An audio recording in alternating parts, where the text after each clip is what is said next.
Welcome! In front of me I have COROS Pace Pro, and I'm gonna show you how to force restart this watch.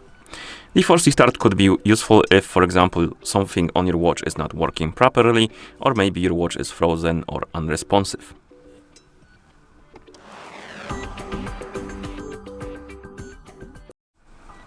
So to force restart the watch, we need to press and hold the lower button and keep holding it until the COROS logo appears on the screen.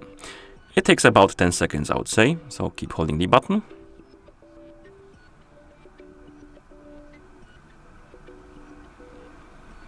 Once you see the logo, you can release the button and wait until the watch is done booting up, or rebooting, which will take a while.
And here we have it, we're back in the system, and that's how you force restart this watch.